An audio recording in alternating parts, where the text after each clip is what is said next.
Hello.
Hi, everyone. So feel free to hop in the chat if you have something you want to say. Let me know what you're studying today. It is almost 9 a.m. in Sydney, so I'm going to get started soon, but today's quite casual. I'm not going to be like really strict on the sort of pomodoros like my other study with me today. I'm going to be doing a mix of both as the weeks go on, but since I am technically on break today, I wanted to host a live session to kind of kick my butt out of bed and make me get up and do some other productive things. So yeah. But yeah, feel free to hop in the chat. I'm happy to answer some questions and stuff for the first little bit. If you are looking for some motivation to study, I will be doing some work. I am going to be organizing the learning outcomes for my next block and seeing if I have extra resources I can use during that sem. Hi, Lisa. It's good. I have a week off, so I'm not officially hardcore studying today, which is nice. I am just organizing myself, but I wanted to make sure that I got out of bed at a good time so I didn't become a total potato over this week. How are you?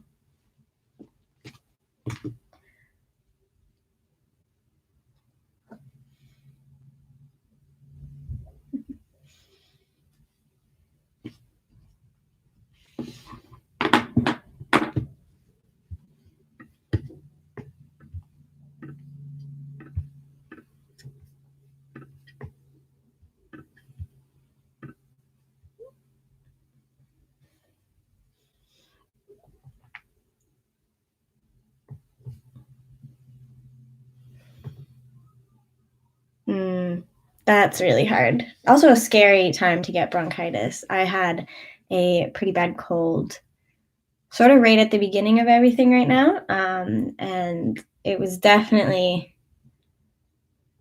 not a good feeling, but I'm glad it's bronchitis and not anything else. And I hope you feel better soon.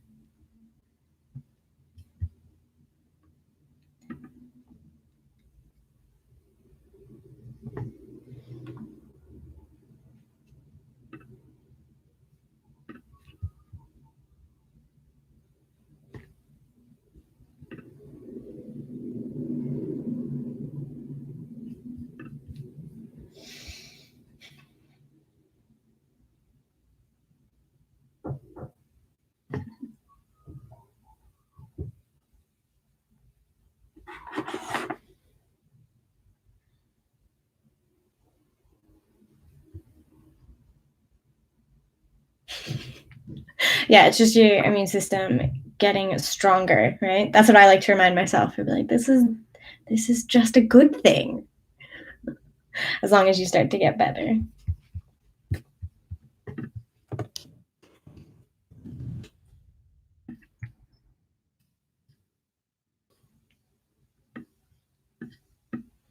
I also laugh, being a med student, whenever you get sick, you start using it as a way to study.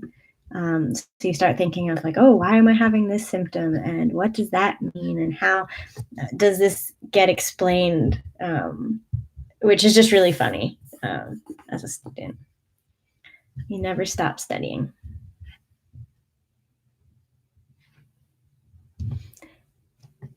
Yeah, exactly. You can be your own clinical case study. Hi, Alfisani. I hope I said that correctly. I hope you're doing well.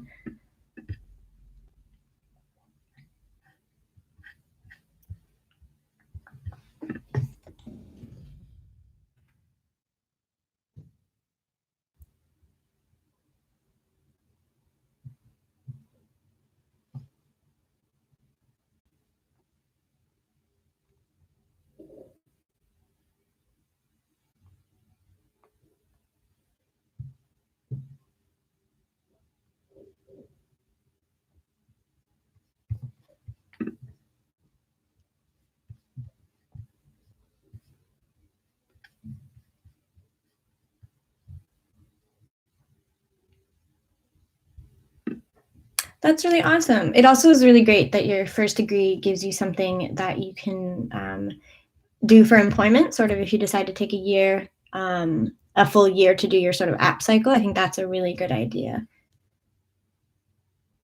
Ooh, that's a good question. Honestly, I'm not super sure. I never had a huge, oh, this is exactly why I want to do med school. In my undergrad, I went into biology because I was fascinated with people and I really liked science and I knew I could do it.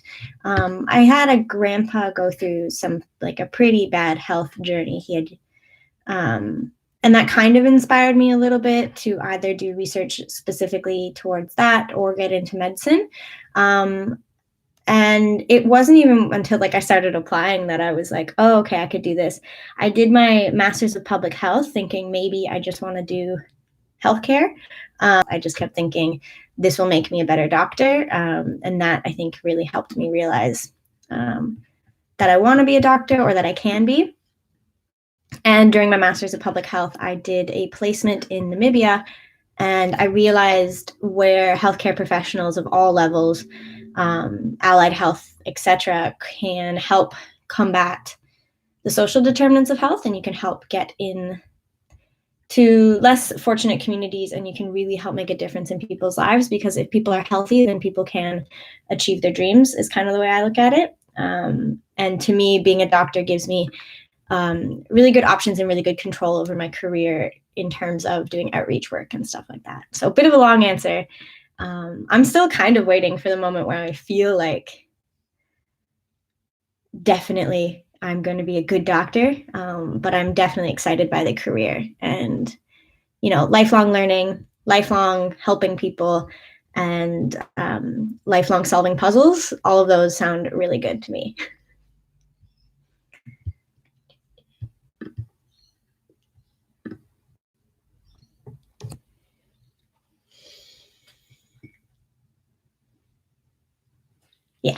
I think if you're going to jump into any degree, I'm a big believer of taking years off and taking gap years when you need them or you want them.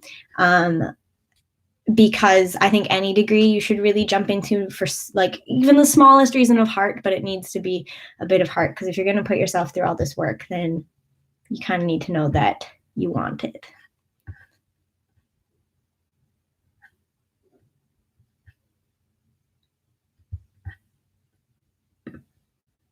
But I think the same goes for things like even an undergrad in engineering or any sort of undergrad. Education's work, and you get more out of it if you put in work and passion, not just doing the rote work. So I think it's important to want to do what you want to do.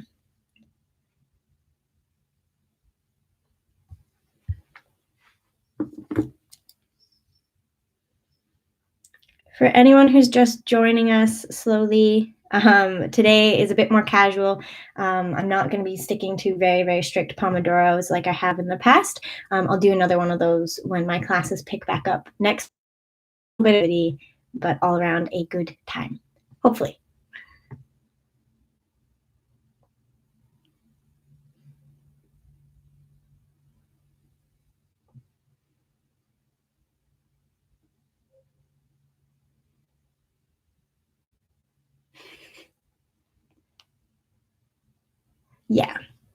Yeah. I think extrinsic motivation is good, but I think the best kind of motivation comes from you being there and you wanting to do it. So intrinsic reasons for yourself. So that even when you're not motivated, you're still doing the work, which is part of the reason why I'm showing up this morning. But yeah, the extrinsic motivations of just, trying to do well, trying to get good grades, et cetera, are really good, but they can lead, I think personally, to a lot of burnout. And it can get really tiring when you feel like you're doing things for other people and you're doing things for other reasons than your own. So I really try to remember sort of like my whys and why for me I want to be doing these things.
Yeah.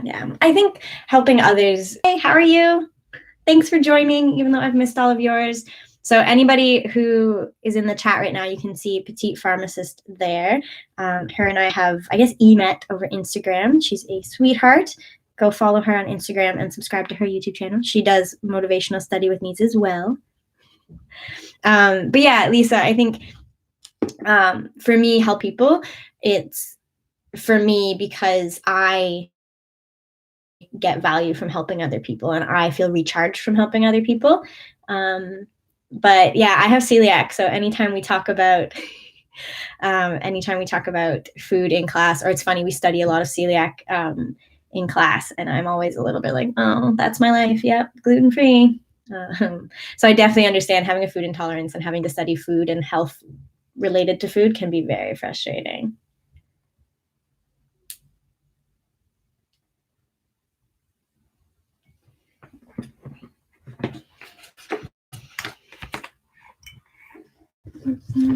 So what is everybody working on today? Our small little group today.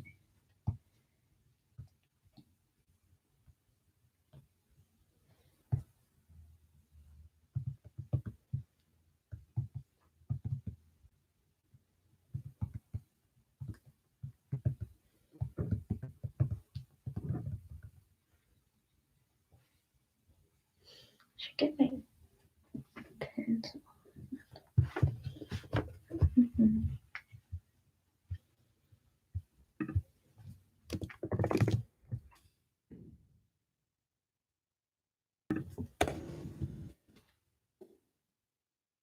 I wish you could like responses in the chat, but I don't think I can, which makes me kind of sad. It feels like it's not as interactive, but I guess I'm sitting here talking to you, so that's fine.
Very interesting. I remember that from the one nutrition course I took. Ooh, when is it due? I'm going to hope for Friday for you. Right now, I'm trying to sort out my learning outcomes for next semester and try to figure out the best way to organize the list of them and the list of other resources I have. So whether there's textbook reading and stuff, my goal is to try to find them all. We can actually. She's really sweet right now. There she is. I don't want to wake her, but she's fallen asleep kind of sideways. She has been such a good little study buddy since we got her. She's a bit spoiled, though, which I guess is fine.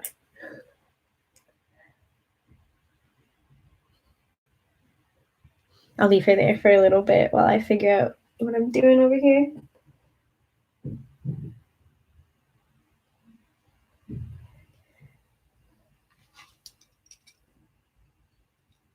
You awake?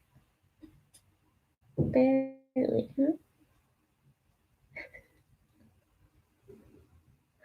I swear I could just put a live on and just have her in the back, like literally just live like this.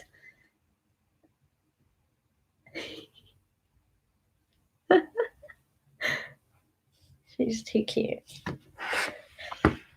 I wish I could use my iPad to live because then I could pick it up and show her more easily. Thank you. I'm obsessed with her. I'm biased, but I'm obsessed.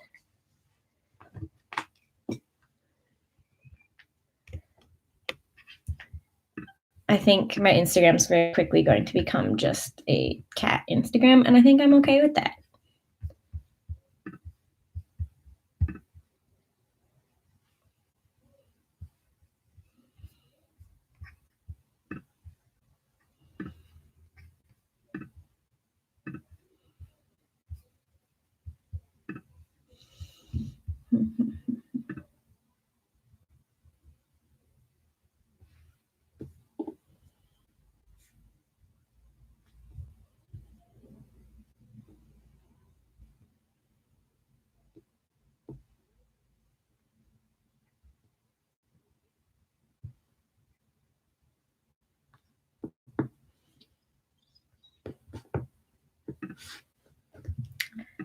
See if my mom's awake. I invite my mom to all of my live streams. She popped in at the very end to the last one. And it's like our way of like kind of hanging out.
will be right.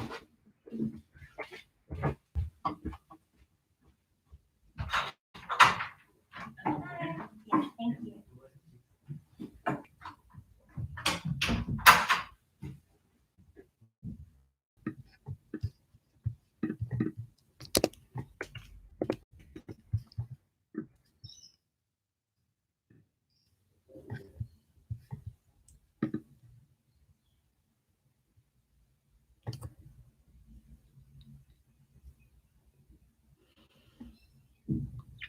Yeah, I'm pretty excited to get NBN.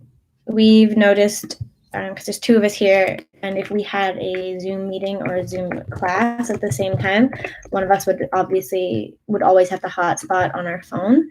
And since we live in like double brick, we're on the first level, but things we're kind of sunken. It is like there's like no service, so hotspotting even is kind of hard. So yeah. So we're very excited to get something, even if it's not necessarily faster, but it's a stronger connection. That would be well appreciated.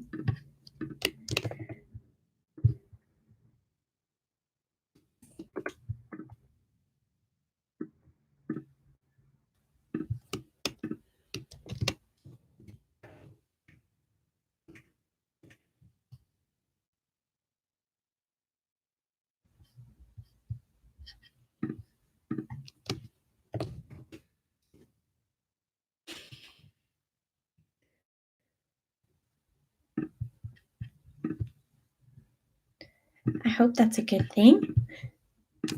What makes you say that?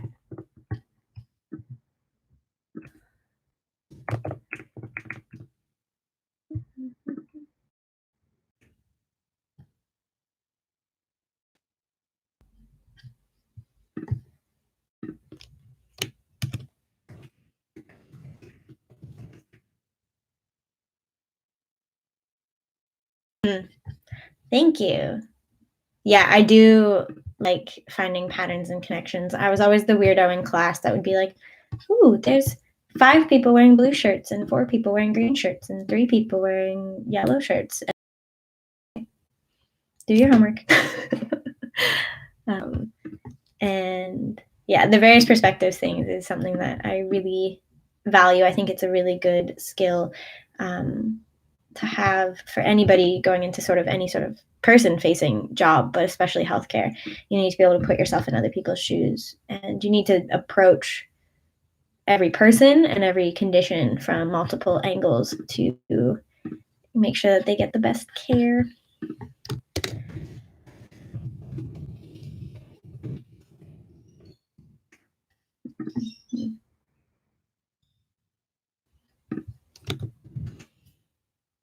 Haha, I think my mom's going to join. Once I knew how to, I would sometimes, or I would like do the fractions of the class because I always liked math. I have an aunt who teaches math, and she used to teach me math tricks and games over the summer. That's okay. I'm actually not drinking coffee. I have water in my coffee mug. I'm a bit of a liar. I just like the idea of calling it coffee time because it's like you're studying with friends at a coffee shop. So you're not like you can be very focused, or you can kind of be doing stuff, but also chatting a little bit. And it's a little bit more relaxed since I don't have class this week. So I'm trying not to be too hard on myself. So you can join in with water, juice, tea, doesn't matter.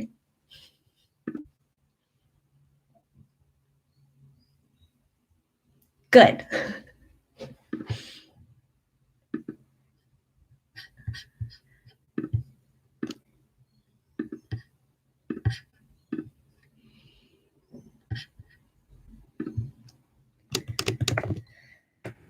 What are you working on with your water?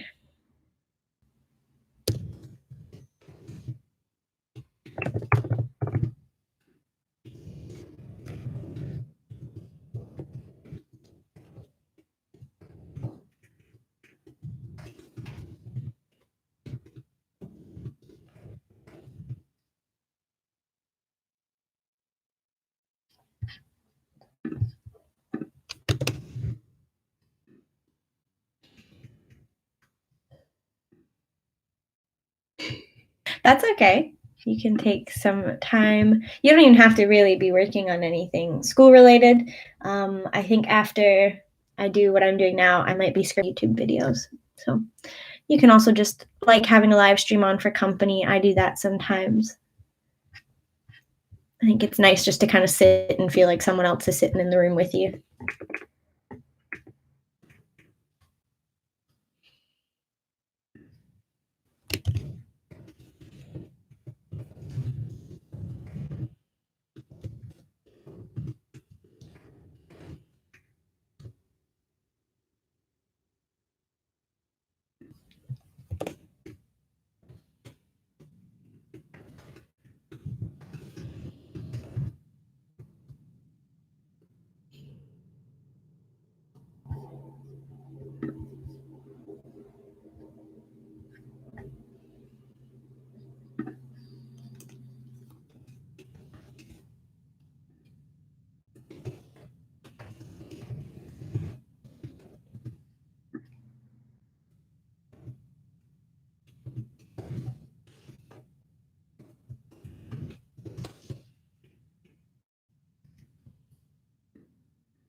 That could be something. Or you can just hang out. No pressure.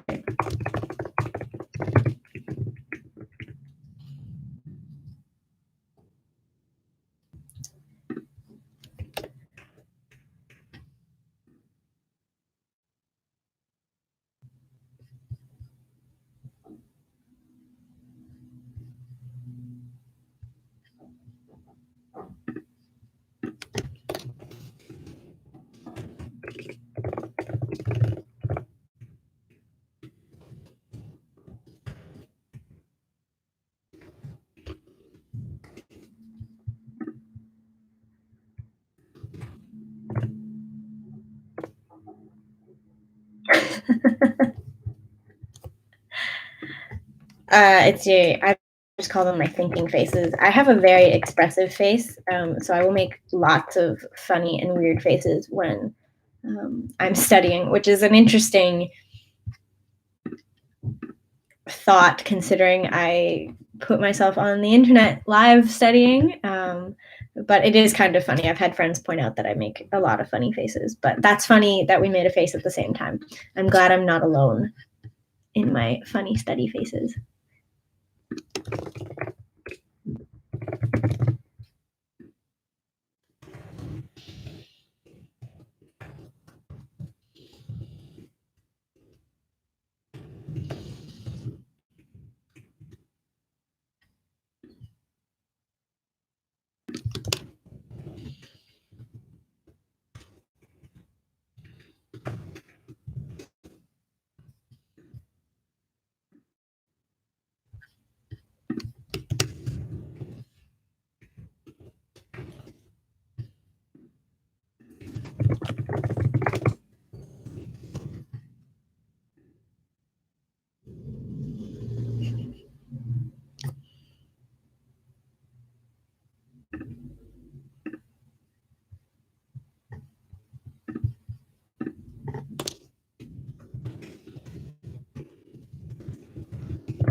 Hi, Sam, if you're in here right now.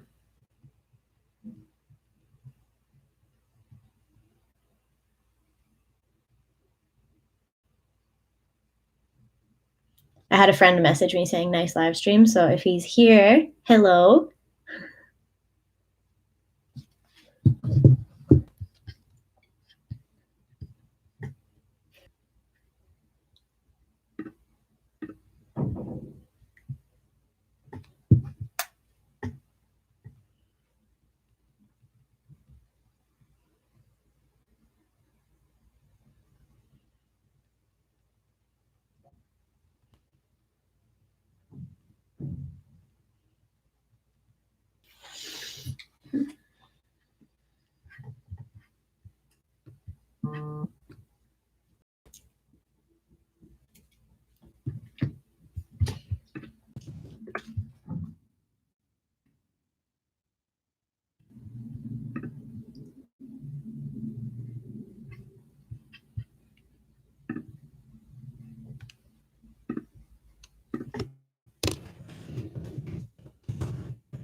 Favorite stationery item? Oh, man. So many. Probably mild liners, and that's probably a little bit just because like StudyGram has made me love them. And Post-it notes. I use Post-it notes for everything. Also, everybody say hi to my mom. I invite her to every live stream just to hang out because I'm adorable like that.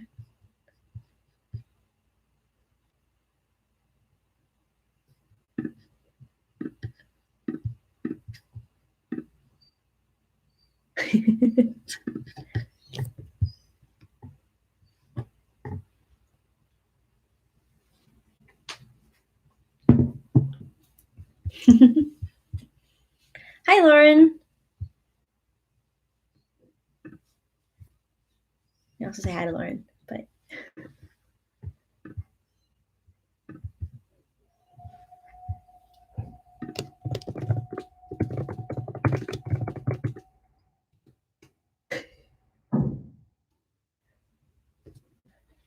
which is kind of fun. Oh, mom? Yeah, mom. I think it kind of depends on how connected to your English roots you still are. So Australians here say mum more often, M-U-M, and I say mom with an O because I'm North American.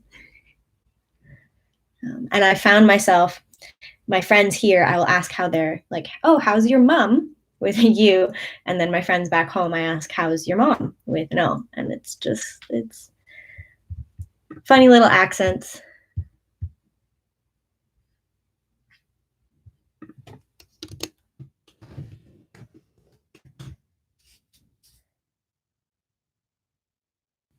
So you can kind of guess where people are from if they write it mom or mum. You can kind of narrow.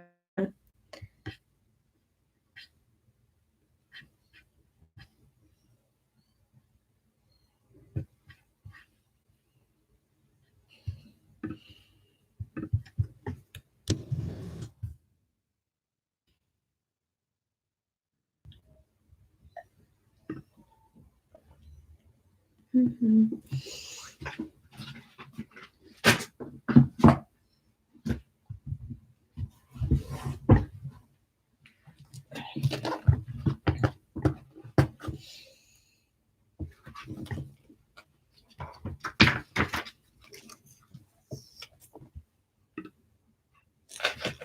Oh yeah, that's cool. So like I would say my favorite thing is maple syrup, and people could probably figure out where I'm from.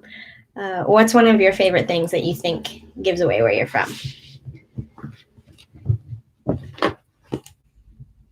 Also, if anybody wants to see.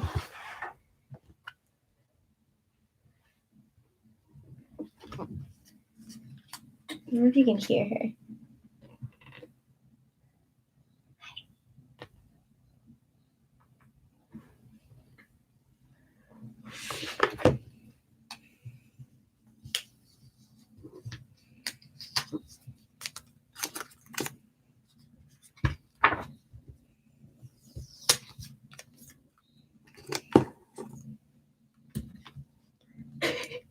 Okay, that's a really good hint. I didn't even notice that. So I can guess where you're from. Maybe some of your favorite things narrow it down a little bit. So which area of that country you're from. But yeah, without the U is a pretty big hint. I can think of only one place that spells it like that.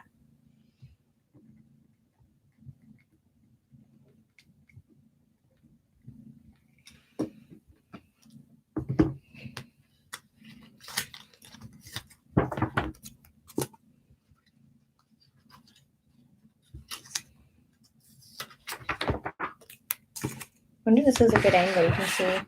There you go. Yeah, like color and color. What's interesting being Canadian in Australia and study, yeah, Lisa, you're right, is the spelling of things like pediatrics or edema. Canadian healthcare seems to kind of spell things in a more American way, but then we still use color and favorite in the more European English way. So adding in like an A to pediatrics, and some of the like edema. I'm trying to think of other examples, but they're not coming on the top of my head. Has been interesting. I have a friend at another school who actually got a mark off on a quiz because they spelled pediatrics with an E instead of AE. And hemoglobin. Yeah, hemoglobin's another example where I think in Canada we kind of use both. So spelt HAEM or HEM. But they exclusively use the spelling with the A here. So I'm often flipping back and forth and also using S instead of Z in certain spellings. Hello to anybody new joining. Hi. S Productions. I'm not going to try to pronounce that first part. Sava Jigots?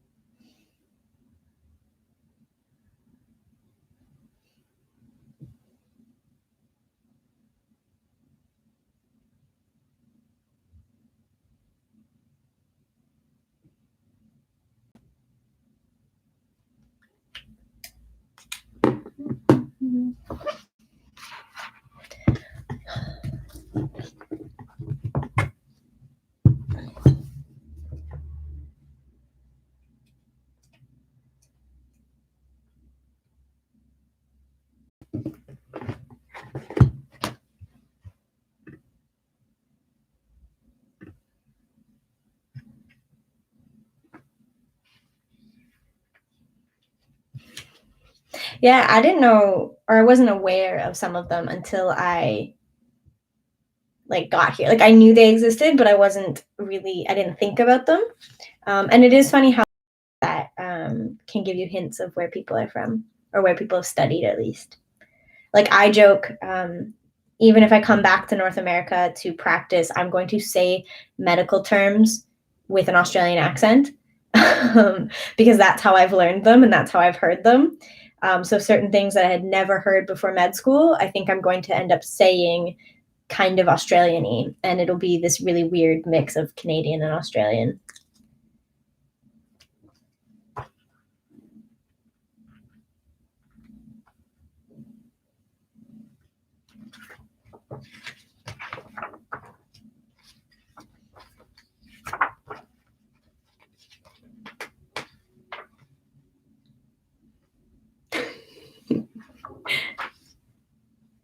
Or she thinks you want productive for a cat means you should be petting them. And that is all you should be doing all day, every day. She gets like that sometimes. She'll decide.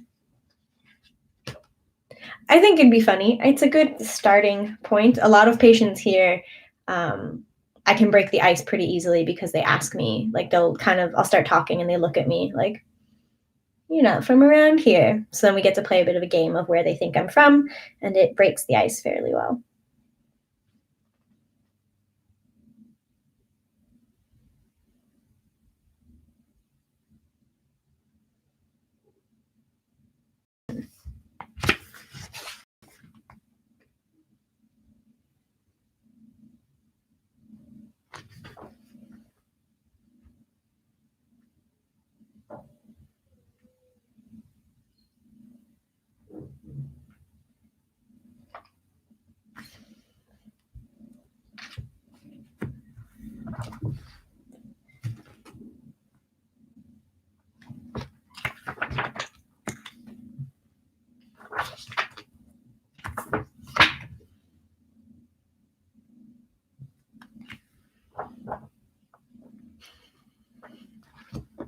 I think if for a cat, their human is being productive only when they are feeding them or petting them.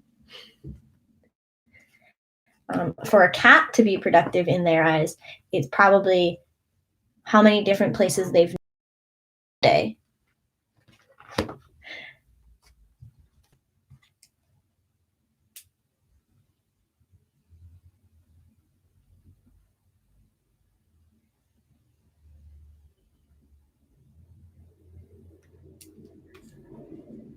Or how well they bathed themselves that day.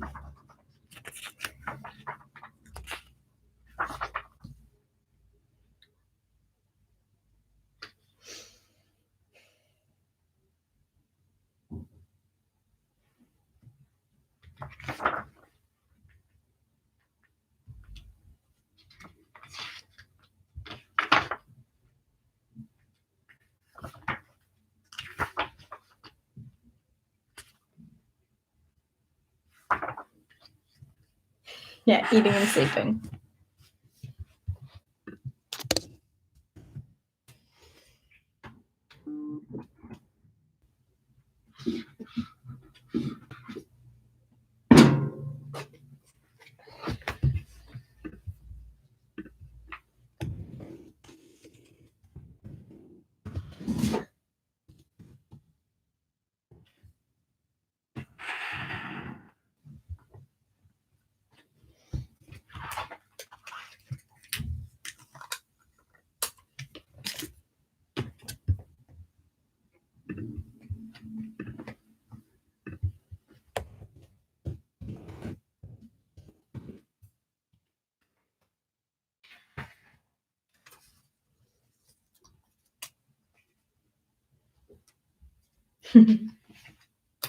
Yeah, Tuesday has already adapted to my bedtime routine. So when we got her, we were still going to classes in person. So she got very used to a wake up time and AKA first meal between 5:30 and 6. So she will still now, if it gets to about 6:30, she'll come and wake me up. And then we were going to bed around 10. So she will now, like wherever we are, kind of come sit down and like stare at us. Be like, it's bedtime. What are you doing? And I'm hoping I can kind of keep her like that because that's a really good thing for me, is to be forced to stop working and get out of bed, I guess.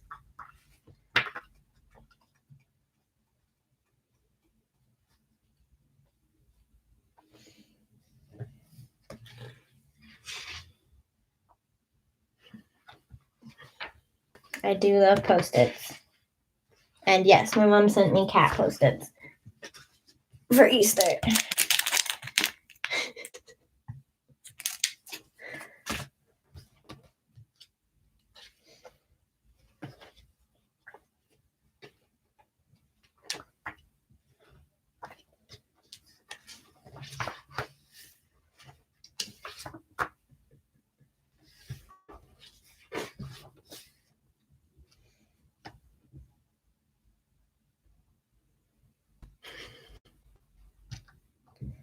It's the little things that make you smile.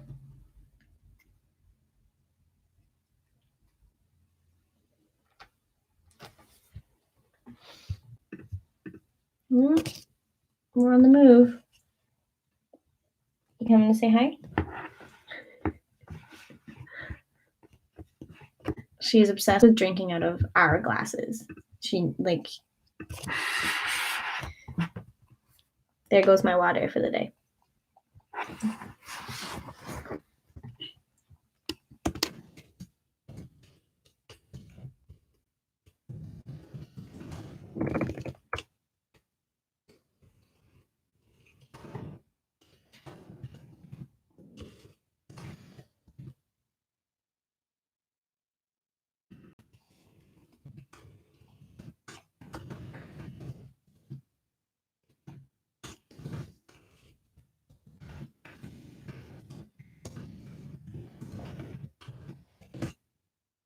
Hey.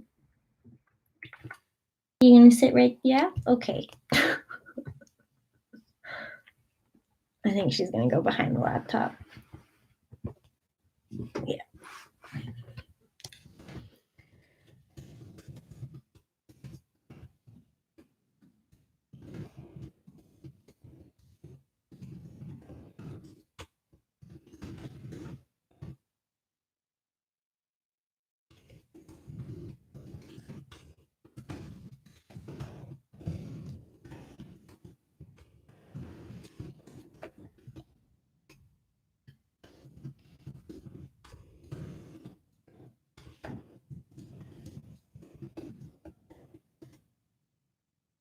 Nope, she actually just got up to take a sip of my water and is back getting comfy. Oh, cats.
That's a good one. Celiac versus celiac, except it's an O instead of an A that gets added in. I'm not even sure that that's location based. I honestly think that's just like person based. It's a weird thing.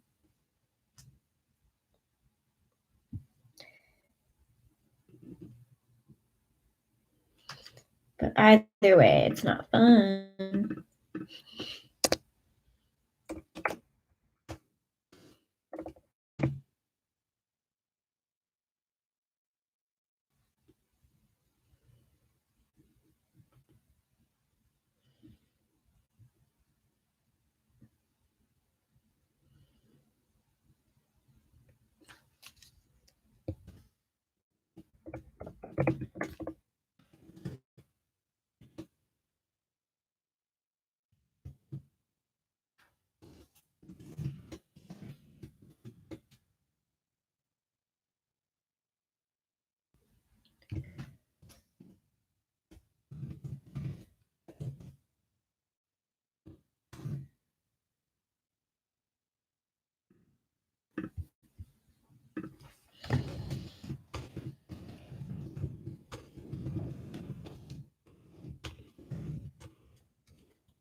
And we just hit an hour being live. So round of applause for my internet for staying connected this whole time.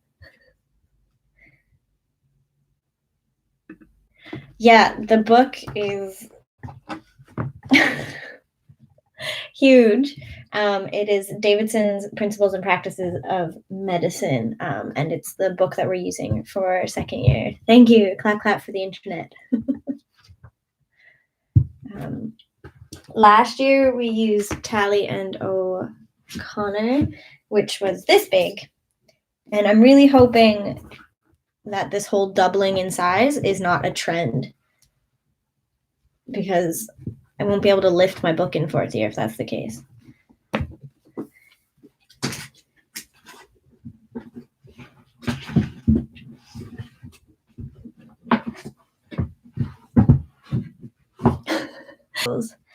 Hi, Arshia. I hope I said that properly. Welcome to the stream. Tuesday's making an entrance again. Hello. Oh, she's inspecting my other drinks. No, you can't have those.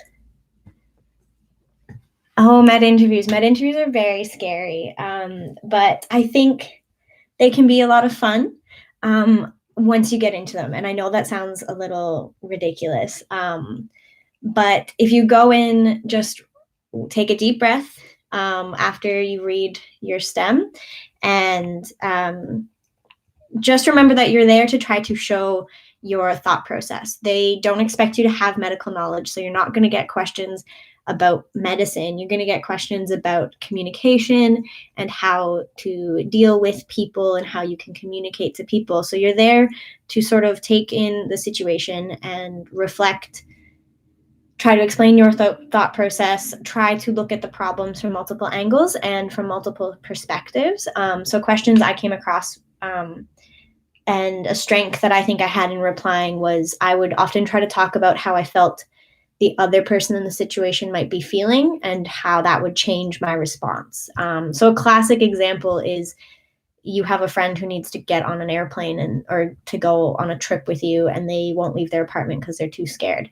And just saying, oh, I would try to convince them this way, blah, blah, blah, is a good answer. But if you take a second and say, my friend in this moment is probably feeling very anxious, and I would be able to tell that by the way she's speaking or the way she's acting. And this is how I would try to calm and address those and validate her while convincing her that we need to go. But yeah, if you think of it, it's more so they're trying to learn a bit about you and how you think. And there isn't any right answer. Obviously, there's some wrong answers, like don't suggest you would hurt anybody and don't be rude. But there's no right or wrong. I think the University of British Columbia, UBC, let me see if I can actually find it for you, has an MMI like questions. like example sheet that I used, and I had friends and family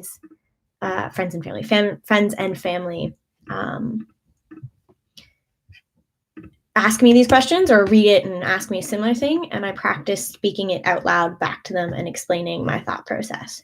Let me see if this link will work. Yeah, show as much empathy, show that you're critically thinking through things, and you can take a second when they ask you leading questions to think. You don't have to respond right away. Adrenaline can get kind of crazy. And a bit of a shameless plug, I do have a video on my channel and doing MMIs online as well, because I did my interviews for Australia through Skype. So that might help as well. No problem. It's really intimidating, but once you get kind of done the first one and you realize how it's going to go, have a bit of fun with it. It's kind of there. It's your chance to figure some stuff out. Ooh, fingers crossed for you. MQ is great. I'm a bit biased, but I love it.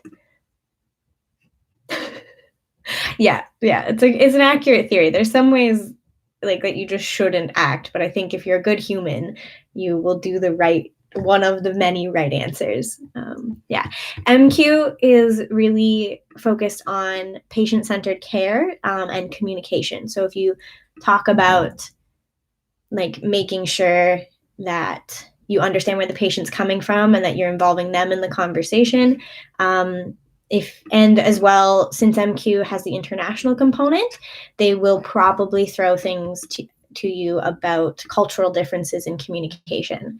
So if you kind of look through the MQ values and you make sure that you are aware of them, so you can organically add them in your answers. Like you don't want to just spout the exact list, but keep them in the back of your mind while you're answering other questions. Then you'll get practice with making sure you're letting them know you're aware of the values that they have.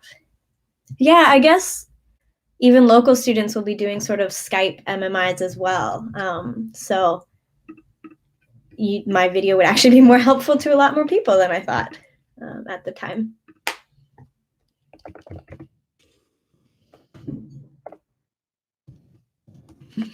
Good, I'm glad.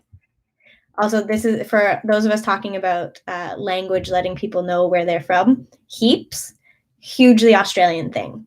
I've started saying it just by being here. Heaps and keen are two things that I've picked up being here.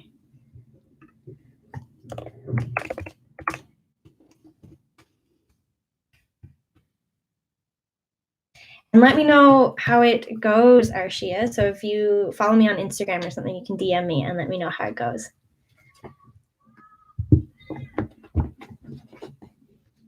And I promise that's not me just trying to plug my Instagram. Yeah, go read over it. I used it. There's a lot of questions there. And just practice speaking your answers out loud. So if you have a friend that you can Zoom and they can ask you, you can send them the document and they can ask you the questions. It's really good too if you don't read all of them, or you ask your friends to change and make up scenarios that kind of line up with them. So then you're still getting things that are new.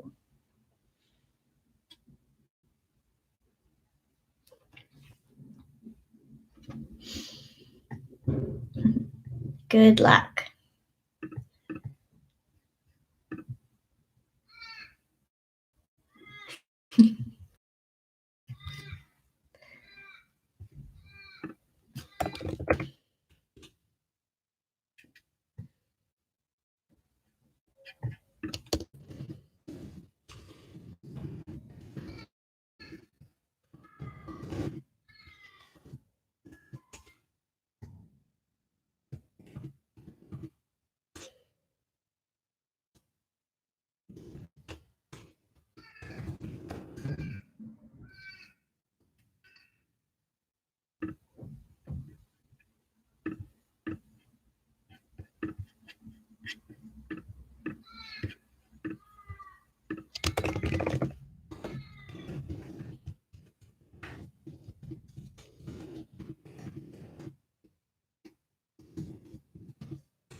Yeah, it's also fun. So keen is like if you are, or at least my interpretation, the Australians can correct me, but keen is like if you're down or you're excited to do something.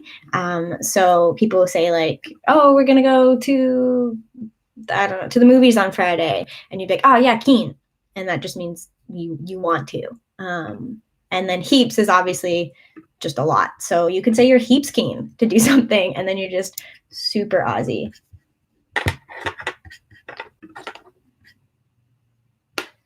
Of course, there's other more stereotypical Australian things and slang, but those are two that I didn't know of before coming. So they're a little less stereotypical, but they're very prominent.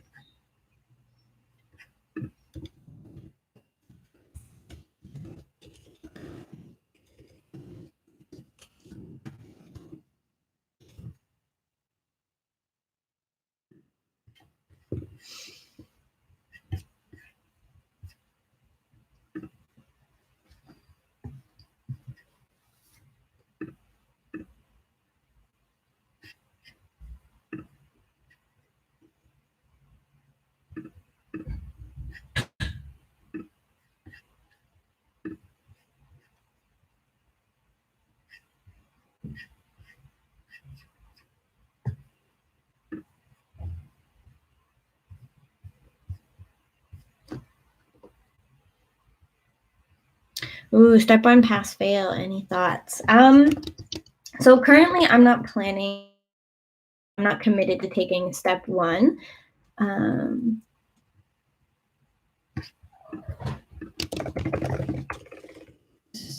second.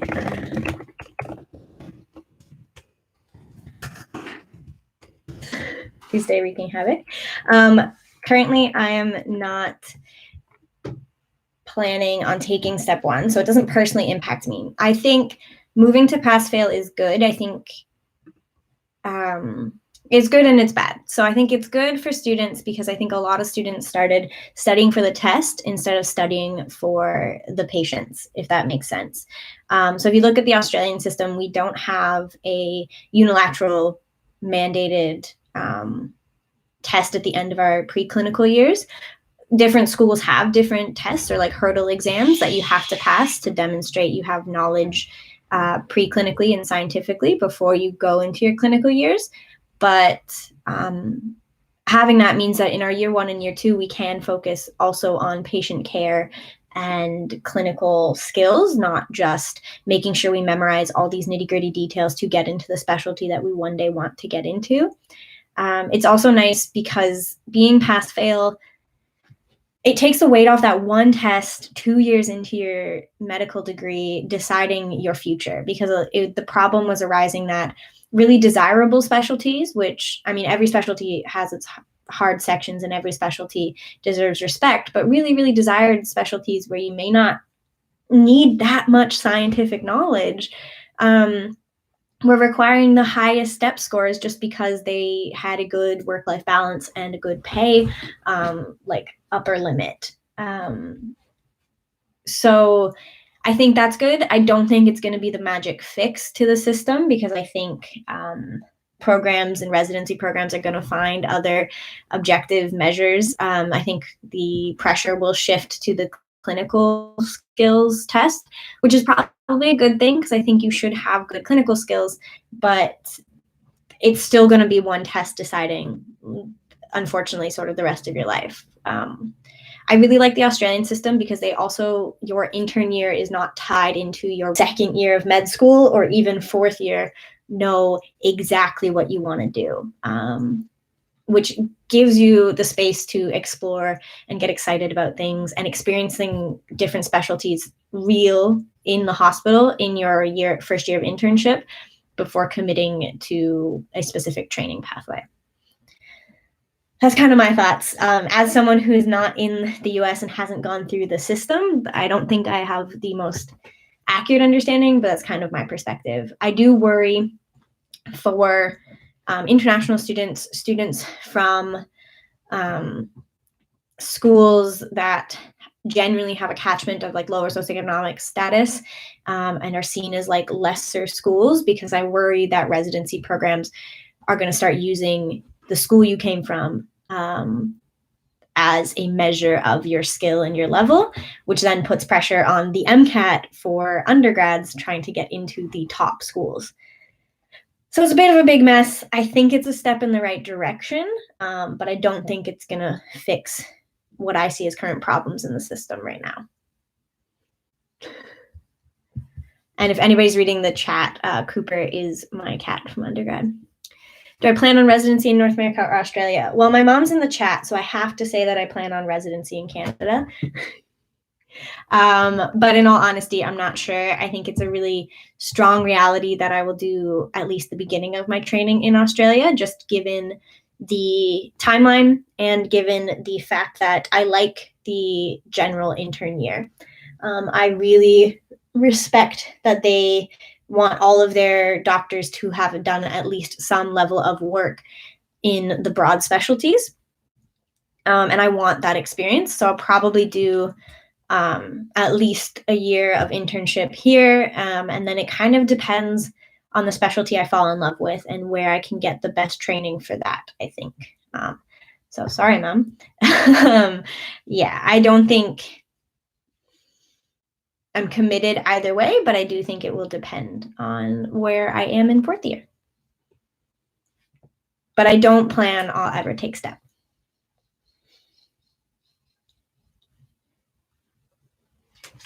I hope that came through. It told me that my internet was a bit unstable while I was saying that. So.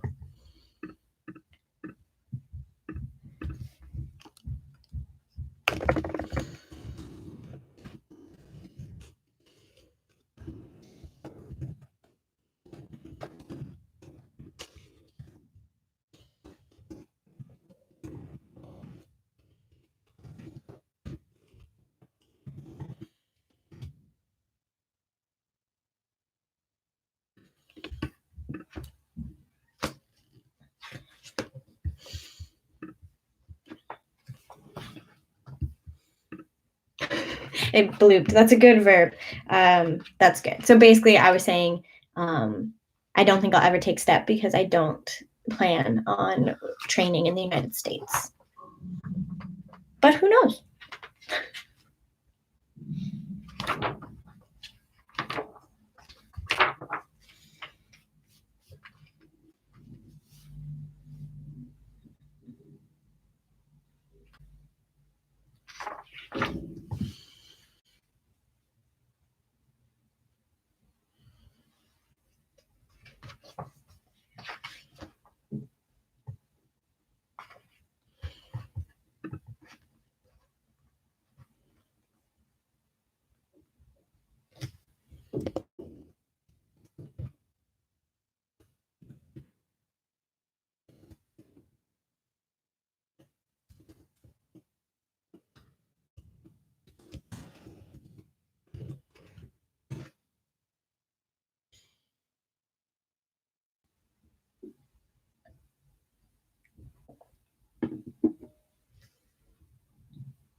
That's a good question.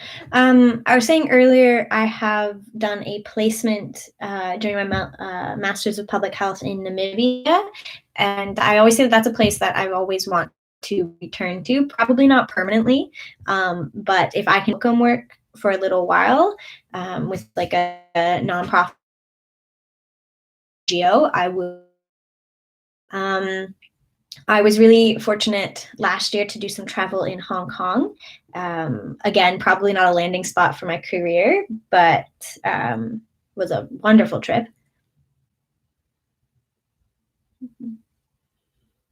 Ooh, it might be blooping again. I really have an interest in organizations like Doctors Without Borders or Mercy Ships. So if I end up in one of those organizations, then I think I'll have a lot of sort of travel with my career and see a lot of different places and smaller countries and countries with less infrastructure. And that really excites me. But it kind of depends on what specialty you have, if it is more or less applicable. But pretty much any specialty, you can find a way to go work somewhere else. Yeah, and you can find a way to, like, I think a way to give back to the broader global community, no matter what specialty you're in. But obviously, certain specialties are a little bit more applicable.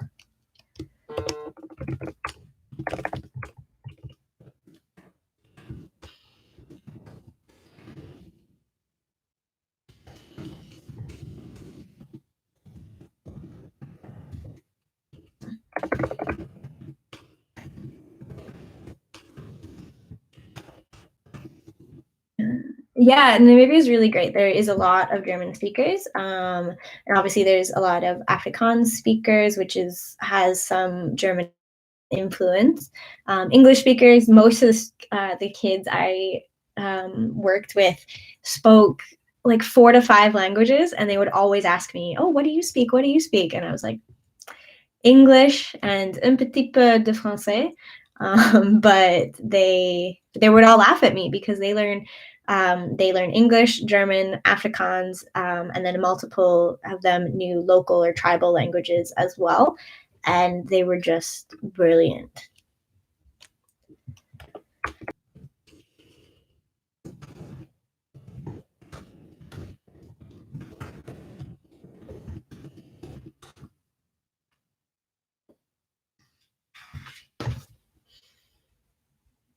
And it's a beautiful country, and the people there are all so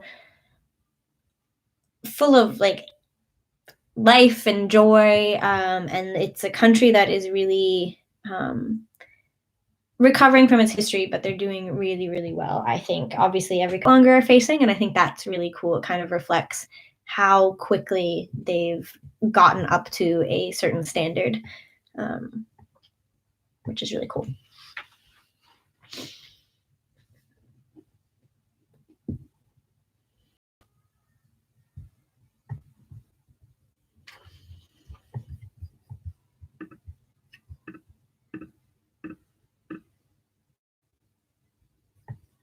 There is. It would be one of my older videos, and it's just a quick little reflection thing. I didn't vlog that much, but if you're on my channel and you just search Namibia, it'll come up, or if you go to my travel playlist, it'll be there.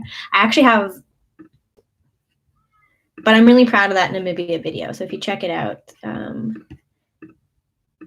let me know or give it a like. It was one of the earlier ones I edited, but I think it captured my time really well. And if I watch it again, I'll probably cry. So I can't watch it.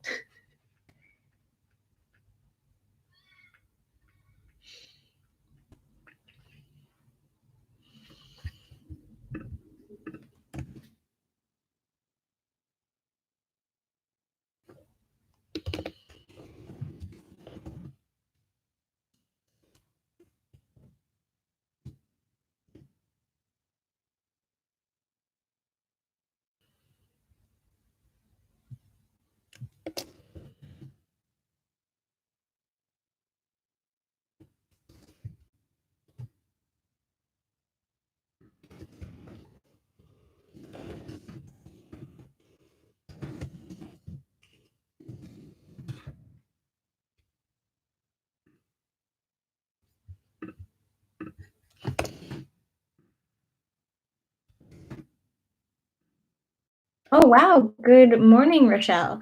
So it is 10:15 here in the morning.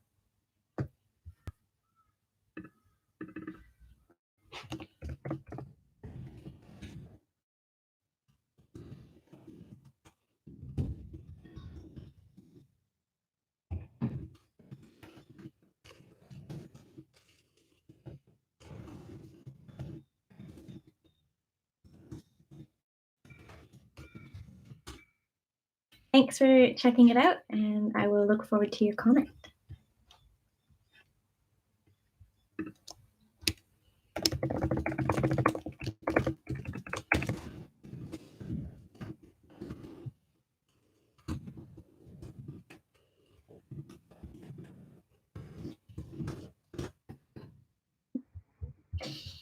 Rochelle, it is great that you got up at 5:44 a.m. I'm trying to get myself back into waking up early, so that is awesome.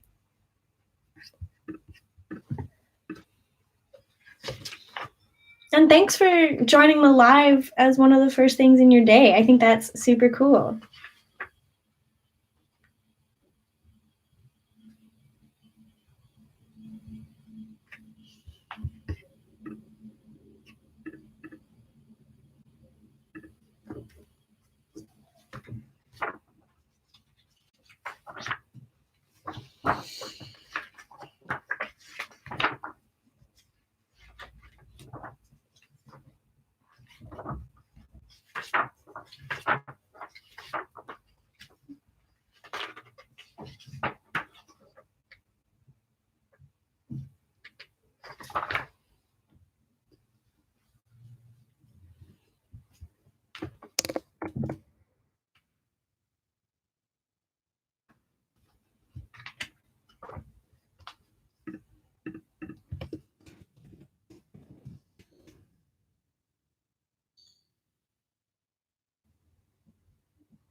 Yeah, I do laugh that I live in the future here. I'm always laughing with my friends. I'm like, I'm in your tomorrow. Ooh. And I like to think I get two birthdays because of it. I get my birthday here, and then it extends for an extra 8 or so hours into Canada. So that's fun. Um, yeah, that's fair. YouTube first thing in the morning, I do that as well. But if you just put the live up and like continue getting ready for your day, it counts, right? I'm really trying to not go on my phone first thing in the morning. I think I need to get myself an old school alarm clock and plug my phone in somewhere else, like in here instead of where I sleep. And I think that would be a good idea.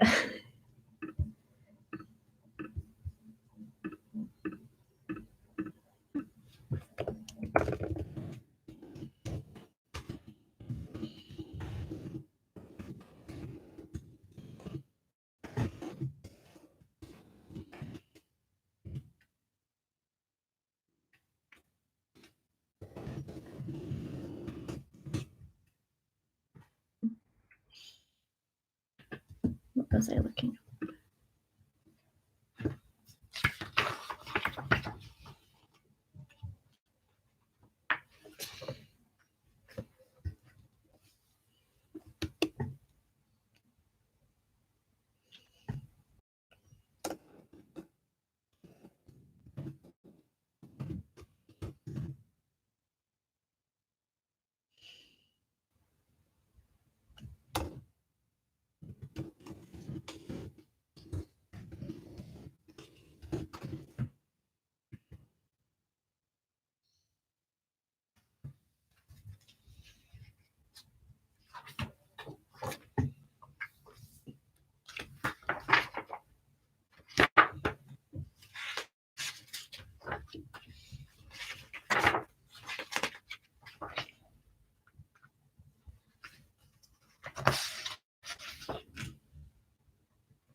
Sorry, guys, 1 second.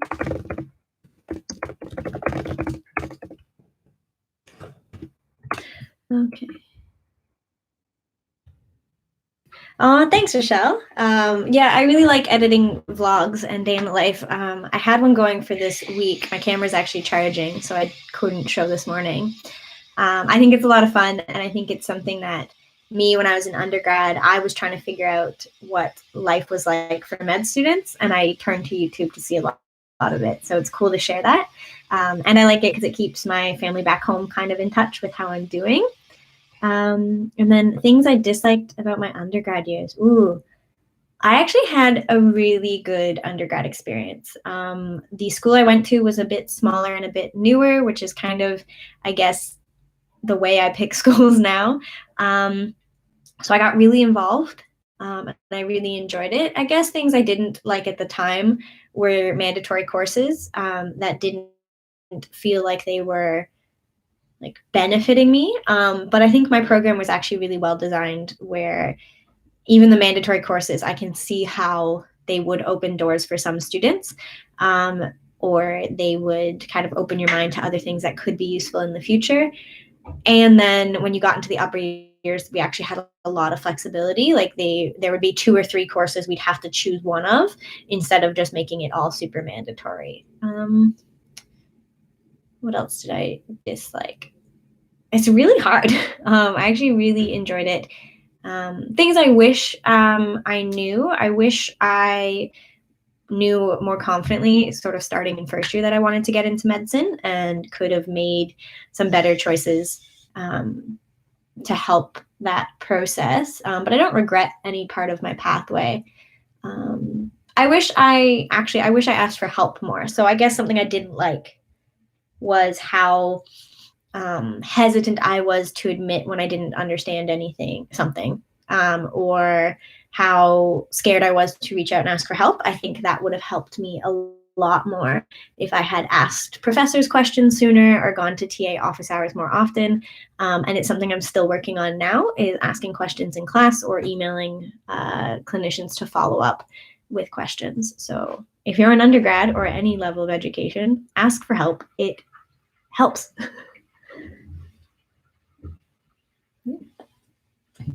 Things I enjoyed. I really liked my class size. I really liked all of my professors.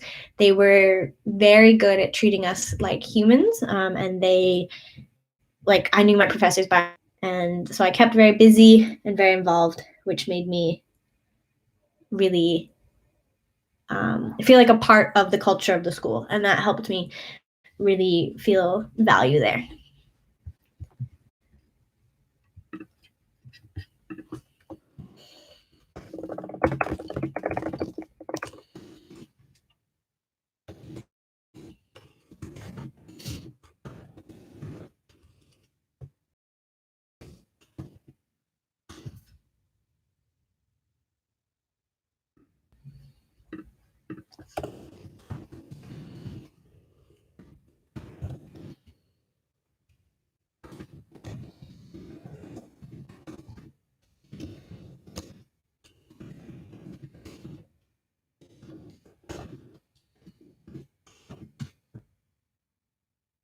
Mm-hmm.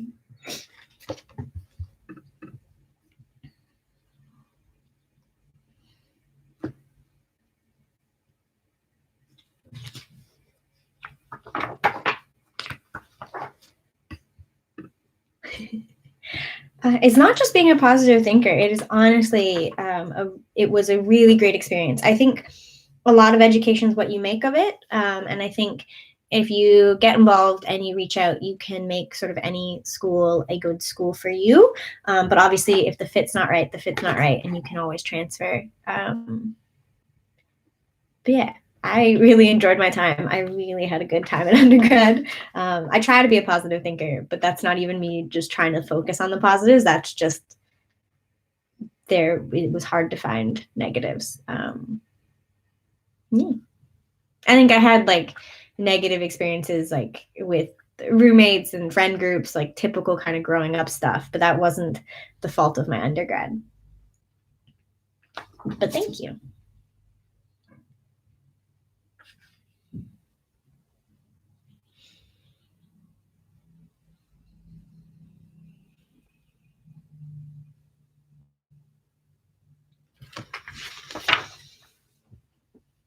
I just forgot how to say the alphabet for a second.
Thank you. Yeah. I'm currently looking through the index of my giant textbook to write down the readings that will go with the classes we start next week. And I just, for the life of me, was sitting there like, I was looking for arthritis and I couldn't find the R. But yeah. I had a physics teacher who he was like the youngest of 6 or 7 kids or something like that. So his parents taught him how to say the alphabet backwards because I think they were bored of teaching the ABCs. So he used to take a dictionary and he would flip it over and go like ZYXWVU. And that's how he said the alphabet in his head. Fun fact.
It is, Rochelle. I think it's a really hard time to try to stay on top of it. I think it's really important to like admit that and kind of respect that with yourself. I don't know. I think it's fair to not expect ourselves to be at 100% productivity all the time, regardless. But then when our locations change, when we are stressed, when we're worried, as we all are now, I think it's okay to accept to kind of a dip in less productivity. Sorry, Tuesday's going crazy. My plans for the rest of the day, I'm going to write down these readings that I'll have to do later.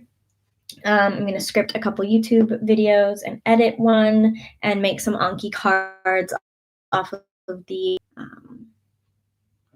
But yeah, it's awesome to want to still be productive, and obviously you've got to get stuff done that you've got to get done. But I also think it's okay right now to not be okay. And it's okay to not be operating at a level that you would hope and expect of yourself. So don't be too hard on yourself, because that doesn't help. It's something you have to get done, and we will cheer you on.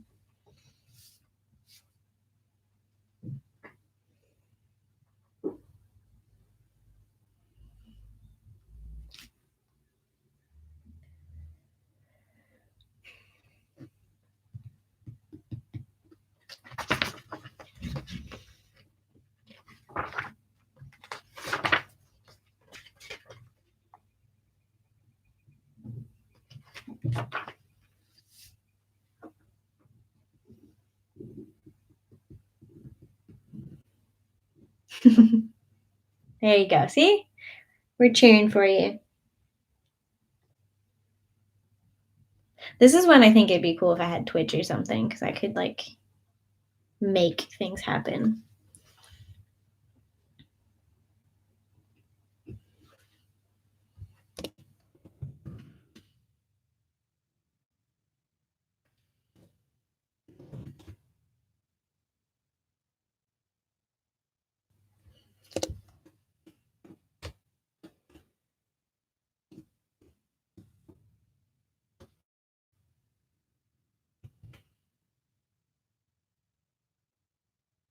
Ooh.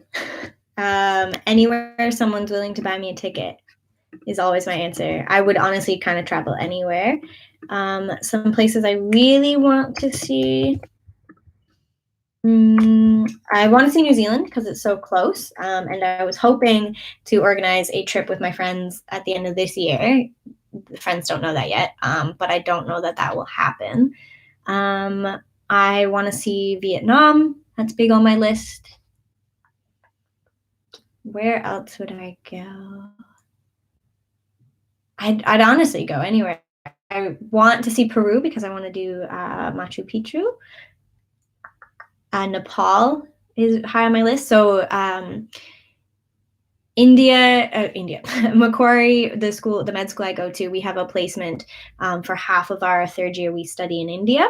So I'm hoping I can kind of chuck some travel on at the end of that, and hopefully see Nepal and other parts of India. That'd be really cool.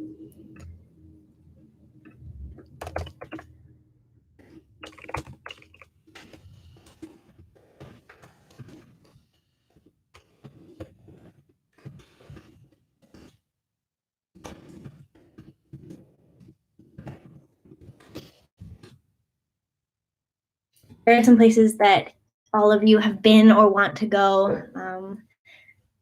Add it to my list.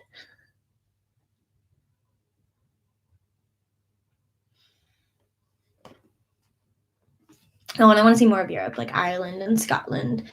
I've been to France and Italy, but I would go back if there was a free plane ticket. And I'd love to see some of the more Scandinavian countries, as well as Iceland. Like I said, long list.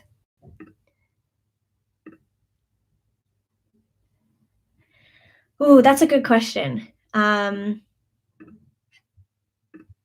I try to, which is part of the reason why I'm trying to get on top of the list now and kind of start reading for next week at the end of this week. I find we don't have as many required readings.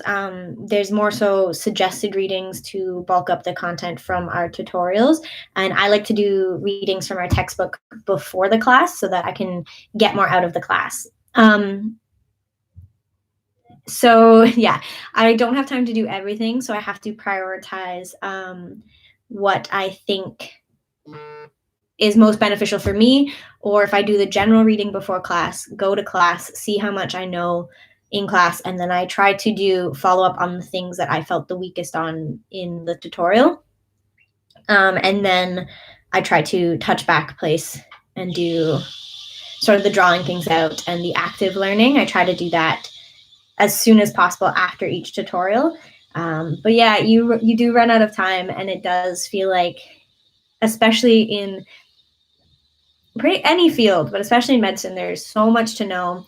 And we practice spiral learnings at Macquarie. So you kind of do the general stuff in first year, and then you get a little bit more specific and a little bit more specific. But what that means is it's hard to know how specific we need to be at each level.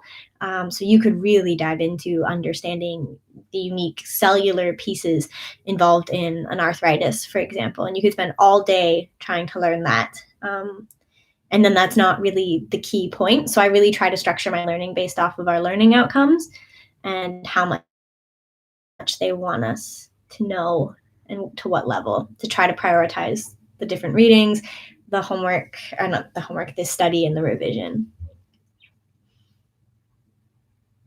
Ooh, I will add that to my list. Yeah. Singapore, Malaysia, Thailand, Southeast Asia in general is all over my list. Part of the reason I was really excited to come studying in Australia is that it kind of opens up this side of the world a bit more in terms of travel, because when you're in Canada, flights are so expensive to leave Canada to go anywhere. Flights are expensive in Canada. It's actually kind of ridiculous. So now that I'm here, like I said, I went to Hong Kong last year over the break. I wanted to go do like a sort of like Southeast Asia kind of trip, but friends convinced me I should just kind of do one place when I do my first solo travel. So we'll see. But yeah, I think the landscape is beautiful, and I think I'm really excited to see cultures that are more different from my own. So while I would love to see more of Europe, etc., it's a little bit more similar to what I'm used to. Oh yeah, that'd be really cool. I still haven't gone to an AFL game yet, and I feel like that's a bit sacrilegious coming to Australia and not going to an AFL game. But in my defense, I can't go to them now. So I think that's a really good bucket list item, though.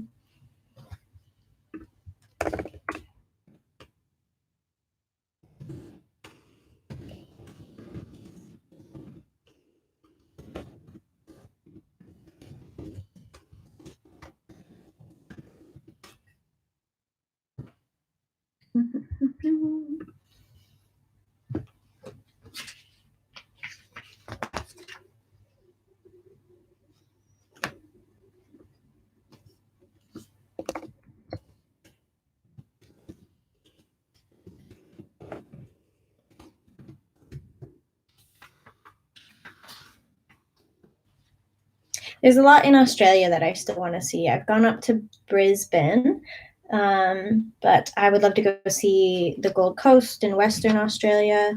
And I want to do some like local hikes around here, like Blue Mountain and stuff, but can't do that right now. Would have been great on my week off, but no.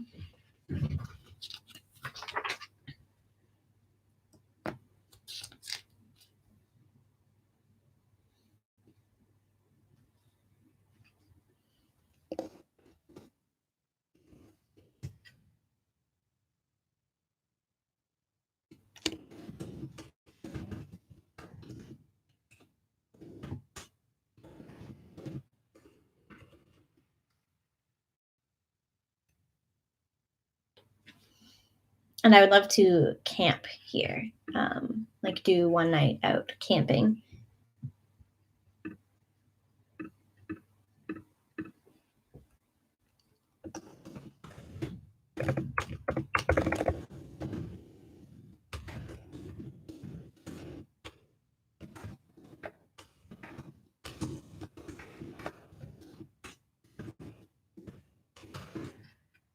I think we can go on hikes, etc., but a lot of the national parks have closed because it's hard in the entrances and in the picnic areas of the national parks to keep people distanced. So I think as a precaution, because people weren't doing a great job of following the rules, they have shut down a lot of the national parks and a lot of the state parks as well. So yeah, and like my friends tell me that like even like camping, etc., now, just because it's also, there's that, and then there's also, if you go out and you go hiking or camping and then you need help from emergency services, you're taking away the potential for emergency services to help someone in a crisis here, like more locally or in the city. And so they're kind of trying to tone things down. I know back home, a friend back home in Canada, they are on a fire ban because they don't want, like, there's no risks, but they don't want the firefighters to have to go respond to people being silly. Yeah, the Toronto Raptors, and that is the NBA. They did win. That was really cool to see. I wish I had been home for that because I could have been in Toronto. But it was really cool to see sort of the whole country rally around one team.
There is definitely sports teams that are super popular here. I'm just a little isolated, not just because I'm in medicine, but it's just not my primary interest when I'm like exploring culture and things like that. So yeah, like they would have their AFL teams, the Australian Football League. Cricket is huge here. Yeah, I just don't know. I'm just not the person to ask about specific teams in Australia. I'll watch any sort of sports game. I think they're super fun to be involved in, but I don't really follow any teams here. And the only team I really follow back home is the Toronto Maple Leafs because I was born and raised watching them. So, bit of a diehard.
Hi, Sumaya. Yeah, I was kind of talking earlier about how it's really hard to focus and stay motivated while you're stuck at home studying. I find I'm a lot less engaged with online content, and that's really hard. I think it's really important to like acknowledge that it's hard for yourself and be kind of okay with that and accept that you might not be at your peak productivity and that that's okay. I think that's kind of the very first thing, so that you're not beating yourself up about things, because that doesn't help. It just kind of creates this little vicious cycle. As for actual sort of practical things, I think keeping a routine is really important. I actually did make a video on how I study online and how I help myself study online and stay motivated. So you can check that out after this shameless self promo. But spark notes of that video, having a routine is really good. So keep yourself getting up at the same time, getting dressed instead of hanging out in your comfy clothes, and creating a dedicated study space and not studying in bed. Because you need to separate that. Bed should be where you sleep, because then your brain needs to know that that's where it's time to shut off, and make your desk a space that you want to be at. I like to use pomodoros, so 25 minutes of focus with your phone off, and then a 5-minute break if I'm really kind of having a hard time getting started in the day, so that you just trick yourself. It's like, oh, just 25 minutes, and then I get to get up and stretch. That really helps and just kind of gets the ball rolling. And then also still doing things for fun. So in your day, take a lunch break and go sit somewhere else in your room or in your house and watch some YouTube videos or like a good Netflix show. If you're allowed to, wherever you are, get outside. So take a walk outside, and keep up like your hobbies and stuff so that you're still recharged and it doesn't feel like all you're doing is working inside all day. Yeah, the Pomodoros are the best thing to help me kickstart getting focused. And I use the app Forest to turn off my phone. And you can add me, let me see, I'll put my email in. You can add me as a friend. And if we're on the same time, we can do Forests together. But it's basically this app like this. And you get to plant a little tree. And if you open your phone, you kill your tree. So it's kind of motivation to make sure you're not checking your phone while you're studying, because I find I'm so much worse with my phone at home than I am if I'm studying at school. I hope that kind of helps. I'm trying to think of what else I talked about in that video. But yeah, keeping a schedule. If you have friends, do study dates like this, like Skype a friend or Zoom a friend and say, hey, let's catch up for a bit and then let's study together. That kind of helps keep you accountable. I like doing the lives because it feels like people are watching me. So I have to study and I can't sit here on my phone the whole time. This is a bit more of a casual live where I'm talking more, but I do some lives where I do Pomodoro techniques and it's focus for 25 minutes and then 5 minutes of chat and stuff. No problem. Yeah, ice hockey is a super fun sport to watch. I think it's funny because it's just hockey to me, but ice hockey, it's really fast paced. So I think it's a lot of fun to watch. Yeah, I think sports bring out a really cool camaraderie among people. So it's really fun to watch everybody rally behind a specific team and everybody get excited for that team. And it's definitely something that I think people are missing right now. So I'm glad you're watching old sports content. I think that's awesome.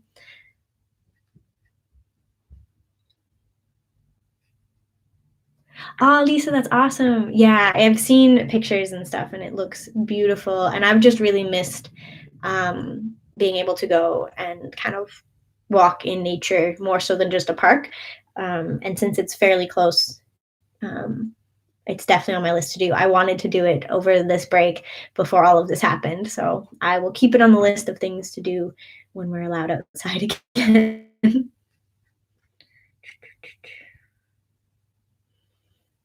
Mm-hmm.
My friend just got a puppy and we're talking about it.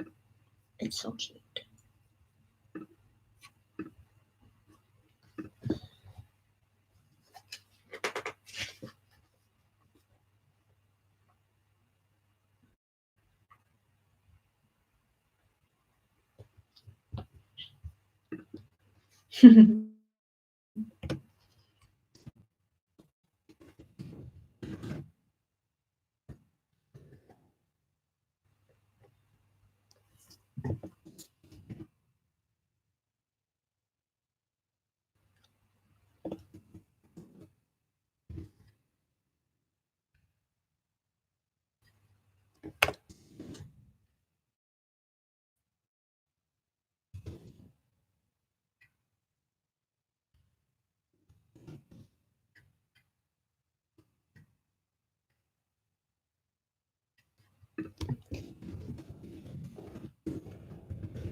So I think I might go for another half hour and then break for my own lunch.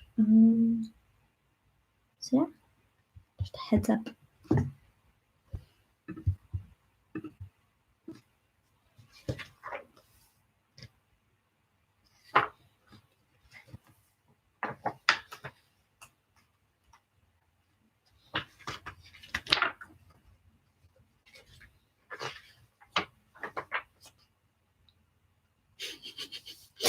Yeah, no planned mukbangs. I couldn't eat enough to make that interesting. And nobody wants to see the gluten-free food anyways.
Awesome.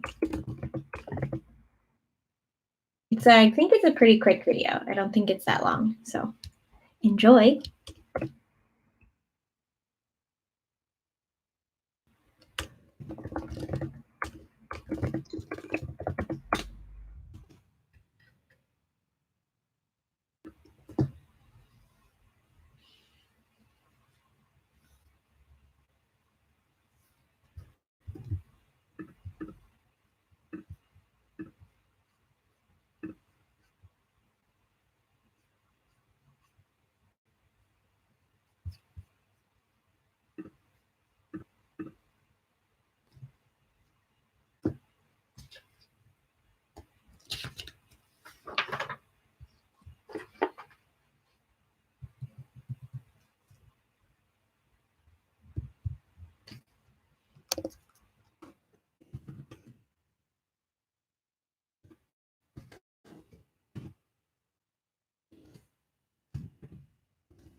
Yeah, I think it's thank you. It is really interesting to reflect upon how this is impacting other places. I read a really interesting post about how um, being able to isolate is quite a privilege. So, not only having a job or education that can go online, having access to online, um, access to tech, do that, and just have an infrastructure in your community and that is able to handle that. Um, and I think that's something that's not really being seen a lot, like on the news and just in discussions, is how this is impacting communities around the world globally, and communities that are a little less um, I want to say developed, but just less prepared for this kind of thing. And also just cultures that are a lot more focused on community and connectedness, I think are probably feeling this change a lot more emotionally than cultures that are a little bit more individualistic. That's a really good reflection. Mhm. What was I looking at?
That's a good question. I actually don't know. We have some leftovers, so I might just go with that. Just be lazy. Or I've been making this. It sounds a little weird, but it's cucumber and canned tuna, and then I make my own sort of what's it called, like a Japanese like toasted sesame dressing. So it's kind of the dressing that if you go to any sushi restaurant and they serve you the salad, and it's got that sort of textured dressing on it with ground onion. It's really good, and I found a way to make it at home, so I can make it with gluten-free soy sauce, and that has been really yummy. Maybe that's what I'll do if I still have a cucumber. I don't even know what's in my fridge. So, favorite food?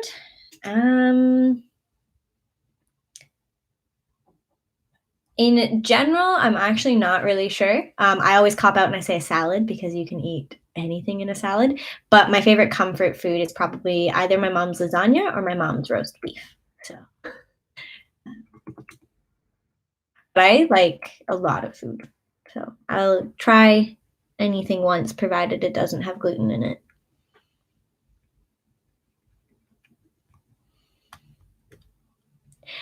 Eating in Hong Kong was hard. So I find that I don't react to soy products much. So I was able to eat a lot of the fried rice and like the roast ducks and things, but a lot of the stereotypical tourist food in Hong Kong I wasn't able to eat. I did have a friend join me for 4 days of the trip. So he would have like the pineapple bun or the waffle and like the street food. And I would just ask him if I could like smell it or like poke it. But I had a lot of fried rice and a lot of roasted things or soy based and tofu based things, and a lot of bubble tea and milk tea, a lot of milk tea. Ooh, awesome, Rochelle. Breakfast today. So I had a little bit of gluten-free toast with peanut butter and honey, which is very yummy. And then I drink a Baraka very slowly throughout the morning, which is just like a multivitamin. And I make myself an iced latte most mornings as well. I really miss oatmeal. We in Canada have Quaker oats, and they do a gluten-free brown sugar maple oatmeal, which was really good. And went to Canada to do some recruitment way earlier this year. And she brought back to me like a gluten-free instant oatmeal, like just the oats themselves. And I have maple syrup and brown sugar. So sometimes I make that for myself here.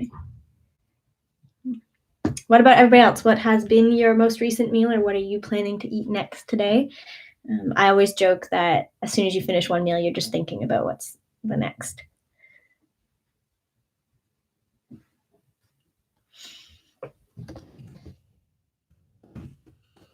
And Rochelle, do you use like an almond milk or an oat milk? Oat milk would make sense, but in your oatmeal or soy?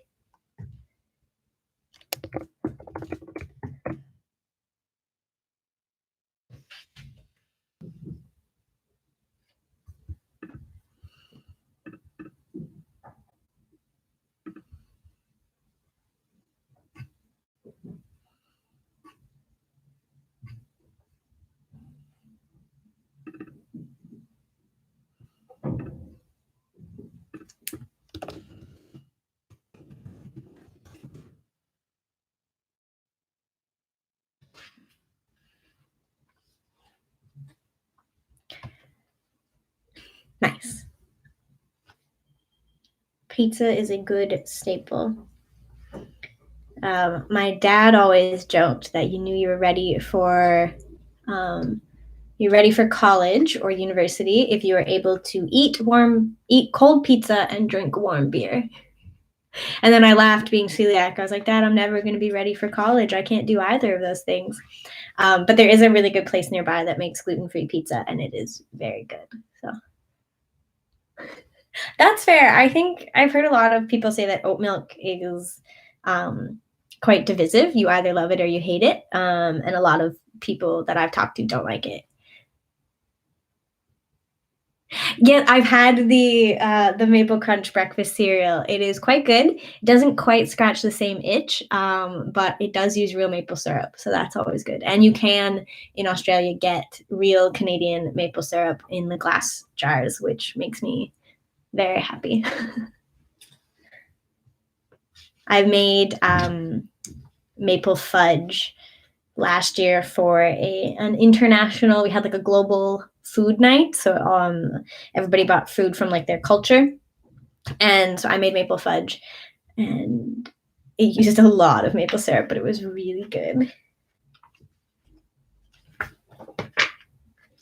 And Australia is actually really good for gluten-free for people with celiac, because every country has different standards for what they allow to be called gluten-free. Oh, the sugar per serve was horrible. I couldn't even calculate it. Like, it was pure sugar. Not good at all. But yeah, so as I was saying, every country has different guidelines on what is allowed to be called gluten-free. And in my master's, I did a paper on this where Australia actually, it's set at 0 parts per million. So it has to be absolutely gluten-free for it to be gluten-free. Where Canada, it's allowed to be 10 parts per million, and the US, I think it's allowed to be 20. So we had a problem where Honey Nut Cheerios went gluten-free, and they were gluten-free in the US, and then they were labeled as gluten-free in Canada before, I guess, getting the proper testing.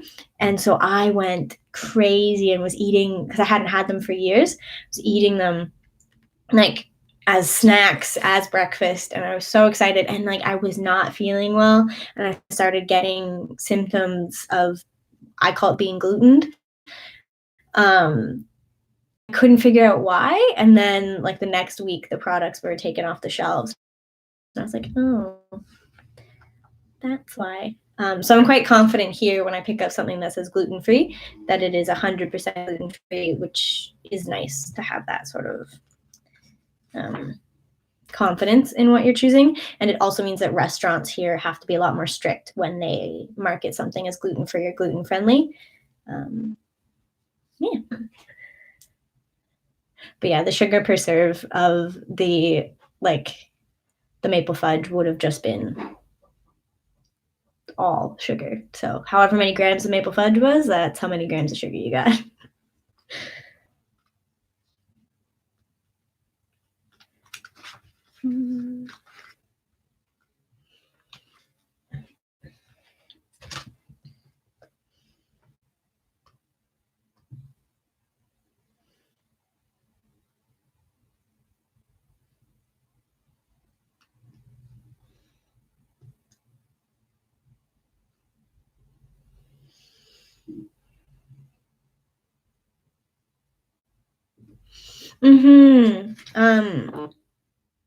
I think a lot of people have gluten sensitivities, and a lot of people with celiac, we all experience sort of different symptoms. I know that I've had different symptoms, even just depending on like when I've had the gluten.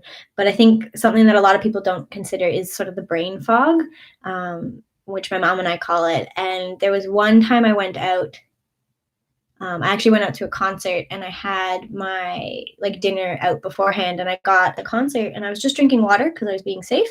And I thought that someone had put something in my water because the way it affected my brain first and then my gut. And obviously I went home and I had brain fog for like a week afterwards. So I think it's something, the gut brain axis is something very real, and it is something that a lot of research is kind of tapping into now. Like the gastroenterologist that I shadowed before everything was moved at home, they, on their team, they had a psychologist. It's a really sort of up and coming aspect of medicine that we're kind of understanding more and more about as we move forward. How long? So I was diagnosed with celiac in grade 4. So So you can do the math on my age there. So my mom kept me very strict gluten-free as a kid. When I went into high school, I started to be a little bit more lenient.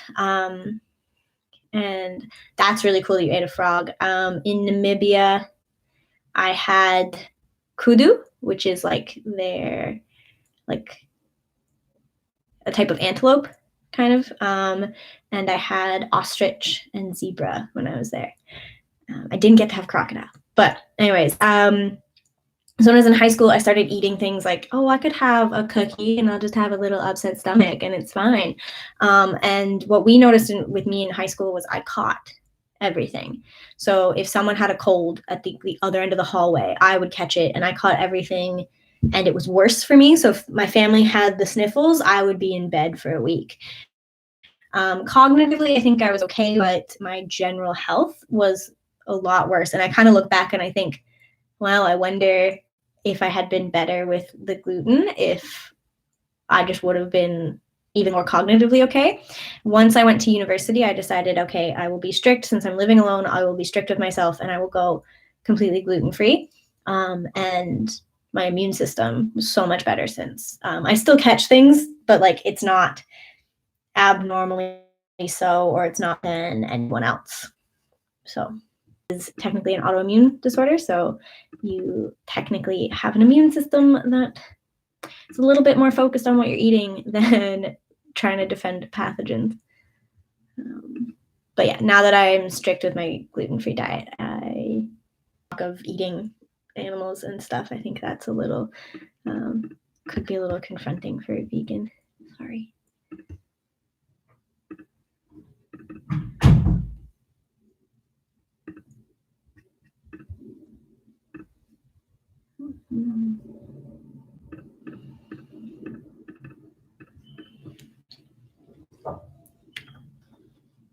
Yeah, it was actually interesting. My mom kind of diagnosed me at home because she was diagnosed first, and that was very late in life for her. And it kind of explained a lot of what she had in her past. And then she kind of looked at me and she did her own at-home experiments where she would give me gluten and let me eat all I wanted for a week. And I was lethargic. I was like complaining. My stomach was sore, etc.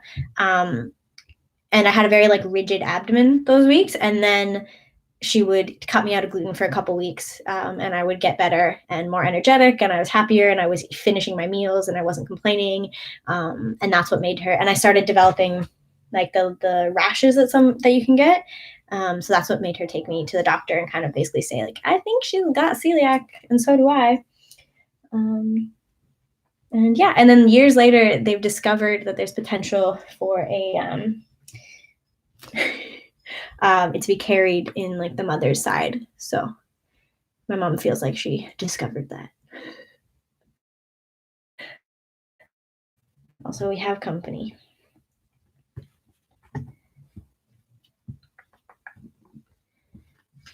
Are you telling me that it is lunchtime? Is it lunchtime for you too? Mm-hmm. Okay. She's trying to decide where she's going to sit. Right on my notebook. Yep.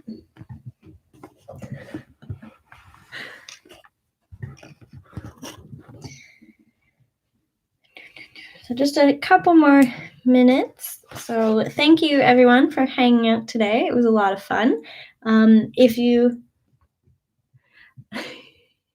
Yeah, it's hard to type and listen at the same time. But yeah, thank you everybody for hanging out with me. In the description of this video is a link to a calendar. Right now it's very empty. But it's where I'll be posting my different live schedules. So I'm planning or hoping to have kind of two types of lives. One's like this, where we're kind of doing stuff that's a little bit more casual and we're chatting at the same time. Woo! My cat's gonna close the stream. And then other study streams where it will be less chatty and only sort of chatting on the breaks and stuff. So I'll call these ones like coffee time, but you don't have to drink coffee. And the other ones will be study sessions. And yeah, make sure if you want to be updated about the lives, you subscribe, or you just click that calendar and you save it as a link or save it in your Google Calendar. But yeah, I really enjoyed this. It was a lot of fun. Thank you for helping motivate me to get out of bed on time. And I hope it was motivating and friendly for you too. And I hope I will see some of you in the next one. But I'm going to go before Tuesday knocks this over out of frustration. I think she wants lunch. So bye, everyone. Thanks again. That would be fun. Or like a different, I have a lot of coffee mugs, so I should have a different coffee mug for every stream. This one was a gift from my mom for Easter. She sent me a little Easter package. Mm-hmm. But yeah, maybe I'll bring a different mug per stream. That's a good idea. And yeah, it'd be cool if I'd ever get sponsored. But I will see all of you next time. Bye.